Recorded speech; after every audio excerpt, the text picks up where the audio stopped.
צול, כמה אנחנו משתמשים? ב3-4 צול. אתם יכולים לראות את זה כל הזה. תראו שהבועת אוויר תמיד הולכת עם כיוון הזרימה, הבועה רוצה לעלות למעלה, המים רוצים לסחוף אותה למטה.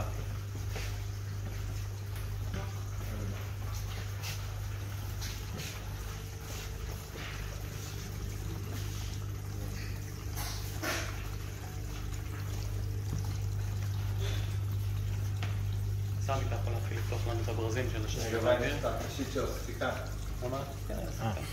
יכולים לראות, כן, ברגע שהוא פתח אתם רואים שהספיקה מתחילה לעלות. באותה משאבה, אותה צריכת חשמל, ברגע שאנחנו פותחים את השסתומי האוויר, הספיקה מתחילה לעלות.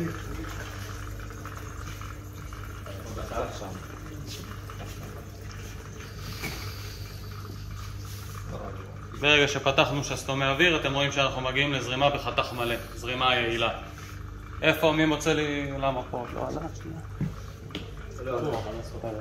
שסתום לא תקין. מי יכול למצוא לי שסתום שהתקינו אותו פה לא במקום הכי חכם, או היה אפשר להתקין אותו במקום יותר טוב?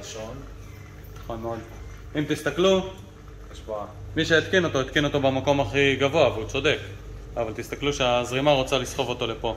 כלומר, אם הם מתקינים אותו פה, או פה, היה אפילו עוד יותר טוב. וזה בועות אוויר. כן, זה בועות אוויר שכל הזמן נכנסות לזה. עכשיו דבר נוסף, דיברנו כל הזמן על נושא של הכנסת אוויר. אז בואו נרגע נסגור בבקשה את כל השסתומי האוויר.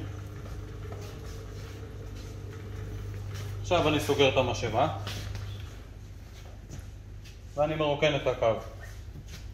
פתחתי בעצם ברז ניקוז, הוא לא מתרקן. למה הוא לא מתרקן?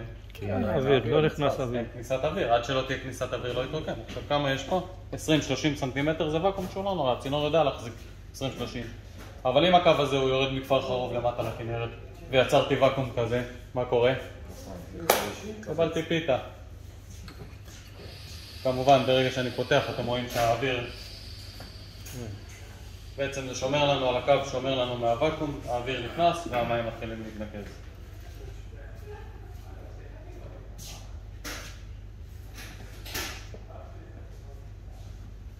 שאלות?